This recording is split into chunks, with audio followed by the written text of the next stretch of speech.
फौजदार school bus हमले में फितनान हिंदुस्तान मुलविस है, जिम्मेदारों को इंसाफ के कटहरे मिलाएंगे। DGI-SPR लेफ्टिनेंट जनरल अहमद शरीफ चौधरी कहते हैं फौजदार हमले के 51 जख्मी हैं, अक्सरियत बच्चों की है जो जिंदगी की जंग लड़ा है। 21 मई को भारत के हुक्म पर फितनान हिंदुस्तान ने ये सब कुछ किया। हमारे पास इंटेलिजेंस थी। भारत अपनी असासों फितनाल खवारिज और फितनाल हिंदुस्तान को फॉल करेगा। 6 से 10 मई के दरमियान फितनाल हिंदुस्तान ने 33 दहशतगर्द हमले किए। फितनाल हिंदुस्तान का ताल्लुक बलोचिस्तान से नहीं बल्कि सिर्फ भारतीय आकाओं से है।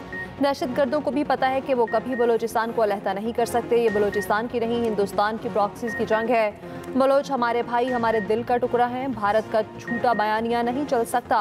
भारत 75 साल में कामयाब नहीं हुआ तो आइंदा भी नहीं होगा। तर्जमान पाक फौज ने दहशतगर्दों और सहूलतकारों में मंसूबाबंदी की रिकॉर्डिंग्स भी सुनाई।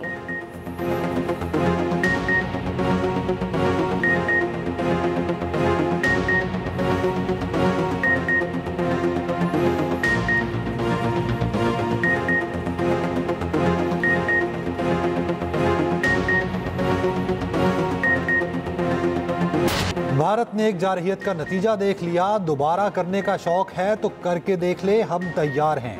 DGI-SPR लेफ्टिनेंट जनरल अहमद शरीफ चौधरी कहते हैं मसला कश्मीर हल होने तक पाकिस्तान और भारत के दरमियान अमन नहीं हो सकता। मसला कश्मीर में पाकिस्तान और भारत के साथ चीन भी एक फरीक है। 24 करोड़ इंसानों का पानी बंद करने की बात कोई पागल ही कर सकता है। दहशतगर्दों से निपटने के सिवा कोई रास्ता नहीं। सिक्योरिटी फोर्सेज रोजाना 150 से ज्यादा ऑपरेशन कर रही है। भारतीय अज़ाइम का इल्म था, इसलिए मार्का हक के दौरान बलोचिस्तान से एक फौजी भी नहीं हटाया। जिस रात भारत ने ड्रोन भेजे उस रात बलोचिस्तान में 5 दहशतगर्द मारे।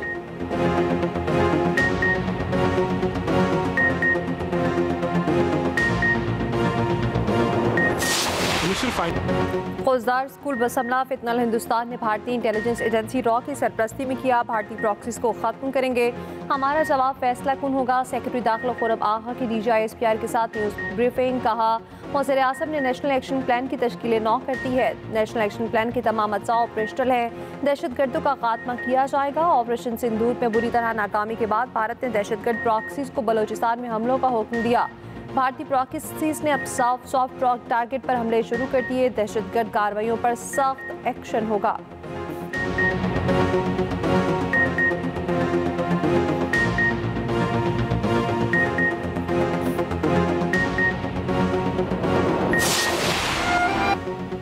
फौजदार स्कूल बस हमले के मजीद 2 जख्मी तलबा शहीद हो गए। 12 साल मलाइका और 13 साल हैदर अस्पताल में ज़ेर इलाज थे। हमले में शहीद होने वाले अफराद की मजमूई तादाद 8 हो गई। वज़ीर इत्तलात अताउल्लाह तारड़ कहते हैं मार्का हक में शिकस्त फाश के बाद भारत सॉफ्ट टारगेट पर उतर आया। भारत अब सिर्फ शर्मिंदगी मिटाना चाहता है। उधर अक़वाम मुत्तहिदा की सलामती काउंसिल ने फौजदार हमले को बुज़दिलाना और काबिल नफरत फेल करार दिया। हमले के जिम्मेदारों, मनसूबा साजों और माली मददगारों को इंसाफ के कटहरे में लाने का मुतालबा। सलामती काउंसिल के तमाम ममालिक से पाकिस्तान के साथ ताउन की अपील।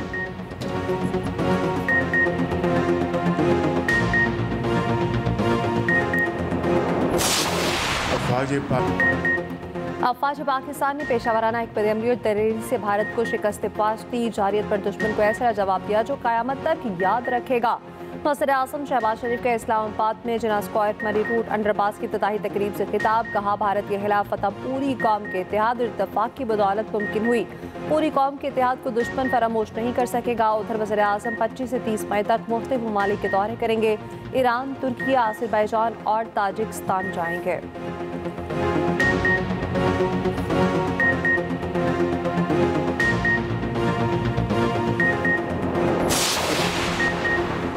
वज़ीर आज़म शहबाज शरीफ से बिलावल भुट्टो की क़यादत में पीपल्स पार्टी वफ़द की मुलाकात। पाक भारत कशीदगी के बाद की सूरत हाल पर तबादला ख्याल। भारतीय प्रोपोगंडे का जवाब देने के लिए कायम हुकूमती टीम के दौरे से मुताल्लिक़ गुफ्तगू। बिलावल भुट्टो ने दुनिया में पाकिस्तानी मौक़िफ़ उजागर करने के लिए वज़ीर आज़म से रहनुमाई ली। वज़ीर आज़म शहबाज शरीफ ने कहा उम्मीद है आपकी क़यादत में वफ़द पाकिस्तान का मौक़िफ़ मौसर तरीके से दुनिया के सामने पेश करेगा। उधर नायब वज़ीर आज़म इसहाक़ डार से बैरून मुल्क पाकिस्तान का मौक़िफ़ पेश करने के लिए नामज़द कमेटी की मुलाकात। इसहाक़ डार ने कमेटी मेंबरान को पाकिस्तान की सिफारती तरजीहात का खाका पेश किया।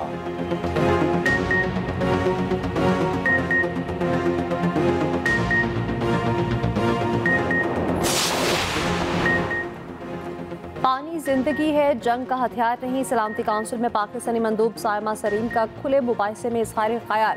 कहा भारत ने पाकिस्तान पर बिला इश्तियाल हमले करके जानबूझकर शहरियों को निशाना बनाया। भारत मुसलसल कलदम दहशतगर्द तंजीमों TTP, BLA और मजीद ब्रिगेड को माली और अमली मदद फराहम कर रहा। भारत पाकिस्तान समेत दुनिया भर में दहशतगर्दी और टारगेट किलिंग की सरपरस्ती करता है। भारत ने यहाँ तक के दरियाओं के बहाव को रोकने की भी कोशिश की। भारत वाकई अमन के असूलों पर कारबंद है तो रियासती दहशतगर्दी बंद करे, कश्मीर के तनाज़े के पुरअमन हल के लिए बामानी मुज़ाकरात का आगाज करे।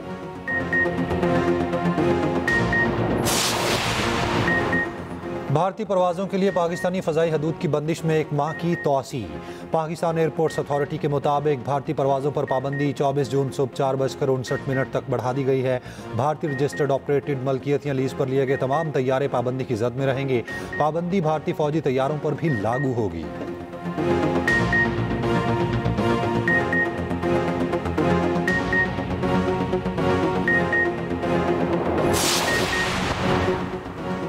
भारतीय शहर कोलकाता में हजारों अफराद का मोदी सरकार के जंगी जुनून के खिलाफ मुजाहरा, भारतीय इंतहा पसंदों के खिलाफ शदीद नारेबाजी, नफरत की सियासत बंद करने और मसाइल सफारतकारी से हल करने का मुतालबा। अनपसंद मुजाहिरीन पर बीजेपी के कारकुनान का हमला, धक्के दिए, मारपीट की और तशद्दुद का निशाना बनाया।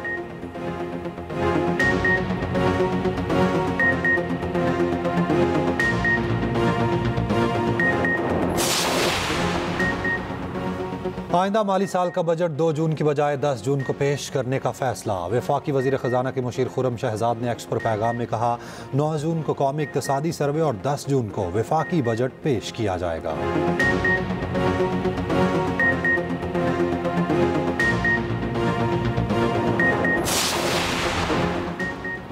टैक्स चोरी किसी सूरत कबूल नहीं, टैक्स चोरी रोकने के लिए तमाम इक़दाम किए जाएंगे। वज़ीर-ए-आज़म शहबाज शरीफ की मुल्क भर के चैम्बर ऑफ कॉमर्स के सदूर से गुफ्तगू। कहा, पाकिस्तान जल्द आलमी मुआशी ताकत के तौर पर उभरेगा। वज़ीर-ए-आज़म से बरतानवी माहिर मुआशरत डॉक्टर स्टीफन डर्किन की भी मुलाकात।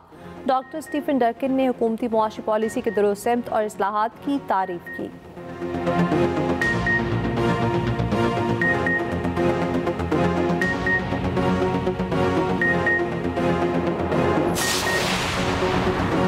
सदर आसिफ जरदारी से IMF के वफ्द की मुलाकात। पाकिस्तान की माशी सूरत हाल और IMF प्रोग्राम पर तबादला ख्याल।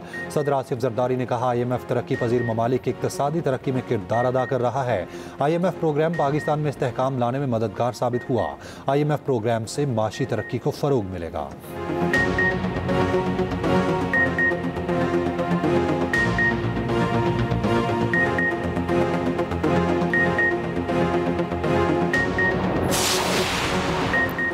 पाकिस्तान और भारत की हालिया जंग में इंसानी जानों के ज़िया पर दुख है। तवक्को है पाकिस्तान और भारत हालिया कशीदगी का पुरअमन हल तलाश कर लेंगे। IMF की डायरेक्टर कम्युनिकेशन जूली गॉसिक कहती हैं, पाकिस्तान ने कर्ज प्रोग्राम के तमाम मुआशी अहदाफ हासिल किए। पाकिस्तान की मुआशी कारकर्दगी बेहतरीन थी। केस जारी करने में कोई मुश्किल नहीं हुई। एग्जीक्यूटिव बोर्ड ने पाकिस्तान को कर्ज जारी करने का फैसला मेरिट पर किया।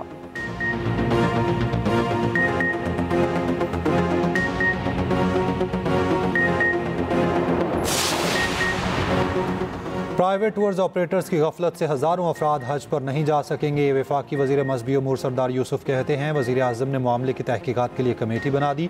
गफलत बरतने वालों के खिलाफ कार्रवाई होगी। सऊदी हुकूमत ने निजी शोबे को 14 फरवरी तक रकम जमा कराने का कहा था। 1 हफ्ते की मोहलत भी दी मगर नज़रअंदाज किया गया।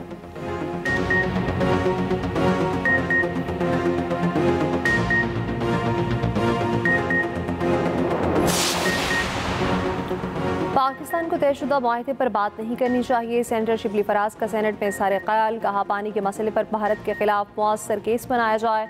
सेनेटर अली जफर ने कहा, पानी का मसला इतना ही अहम है जितना दहशतगर्दी है। पानी के मामले पर भारत के साथ कोई समझौता न किया जाए। सेनेट में सिविल कोड्स तरमीमी बिल 2025 कसरत राय से मंजूर कर लिया गया।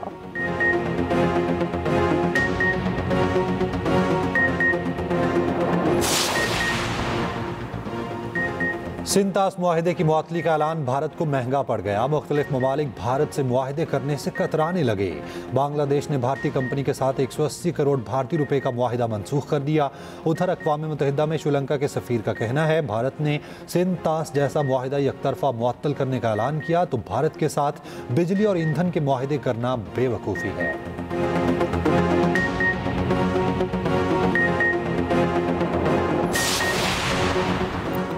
खातून अव्वल आसफा भुट्टो, वज़ीर आला सिंध मुराद अली शाह का वोट बैंक के वफ़द के हमरा नसर मोहम्मद लकारी कोट का दौरा, सैलाब से मुतासरा खातीन ने घरों के मालिकाना हकूक की इसनाद तकसीम की। आसफा भुट्टो ने कहा, सिंध हुकूमत दही खातीन को बाइख्तियार बनाने के लिए पुरराज़्म है। वज़ीर आला सिंध मुराद अली शाह बोले, वर्ल्ड बैंक के 50 करोड़ डॉलर की इब्तदाई इमदाद से घरों की बरवक्त तामीर मुमकिन हुई। MD वर्ल्ड बैंक का सिंध हुकूमत के साथ ताउन जारी रखने का आज़्म। उधर कोटरी में आसफा भुट्टो की गाड़ी रोकने पर मुजाहिरीन के खिलाफ मुकदमा दर्ज। मुकदमे में 16 अफराद नामजद, 60 नामालूम अफराद शामिल।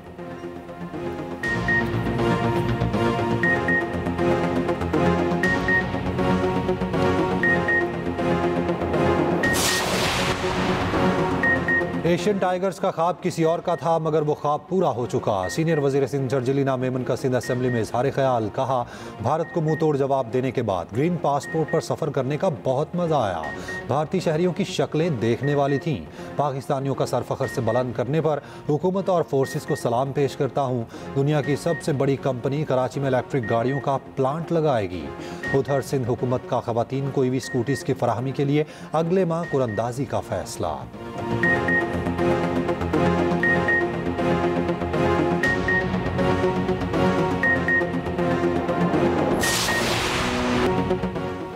मैं अपना वादा निभा रहा हूँ। मार्का हक के शोहदा और गाज़ियों के एहसास में ISPR ने शानदार नगमा रिलीज़ कर दिया।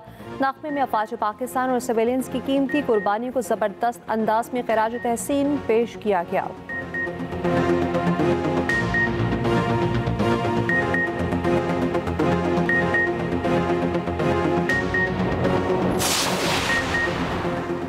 मुल्क के मैदानी इलाकों में शदीद गर्मी की लहर। सिब्बी में पारा 51 और दादू में 50 डिग्री।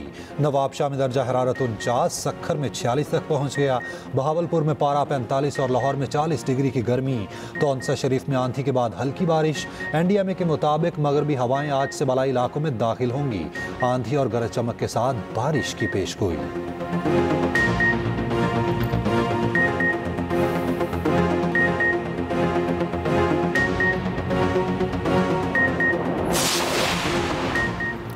गाज़ा में महदूद खुराक की तकसीम, भूख से निढाल फ़लस्तीनियों का रश। अक़वाम मुत्तहिदा के मुताबिक इसराइली नाकाबंदी के बायस 2 रोज़ में फाका कशी से बच्चों समेत 29 फ़लस्तीनी शहीद हो चुके। उधर इसराइली हमलों में मज़ीद 100 से ज़ायद फ़लस्तीनी शहीद हुए।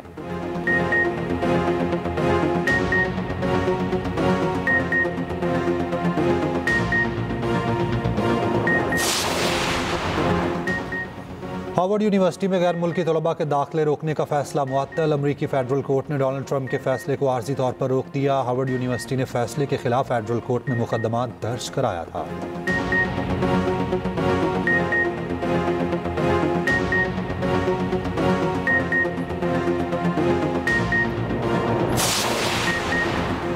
आईफोन सिर्फ अमेरिका में तैयार किए जाएं, भारत में नहीं। अमेरिकी सदर डोनाल्ड ट्रंप ने एक बार फिर एप्पल को खबरदार कर दिया। कहा, अगर एप्पल ने भारत में फोन्स की तैयारी जारी रखी तो 25% टैक्स देना होगा। उधर ट्रंप ने यूरोपीय यूनियन पर 50% तिजारती टैरिफ आयद करने की तजवीज़ दे दी।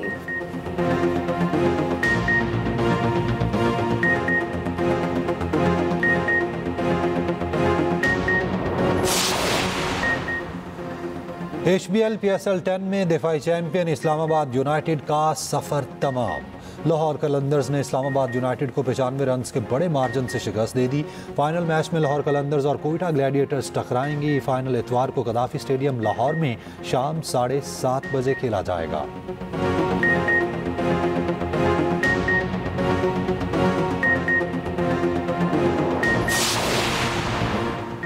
कोपेमा नाइला खयानी ने दुनिया की तीसरी बुलंद तरीन चोटी सर कर ली। नाइला खयानी 8,586 मीटर ऊंची कंचनजंगा चोटी सर करने वाली पहली पाकिस्तानी खातून बन गई।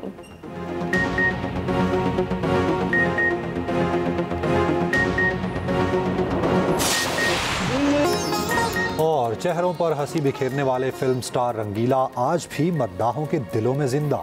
मोहम्मद सईद उर्फ रंगीला को मदाहों से बिछड़े 20 बरस बीत गए।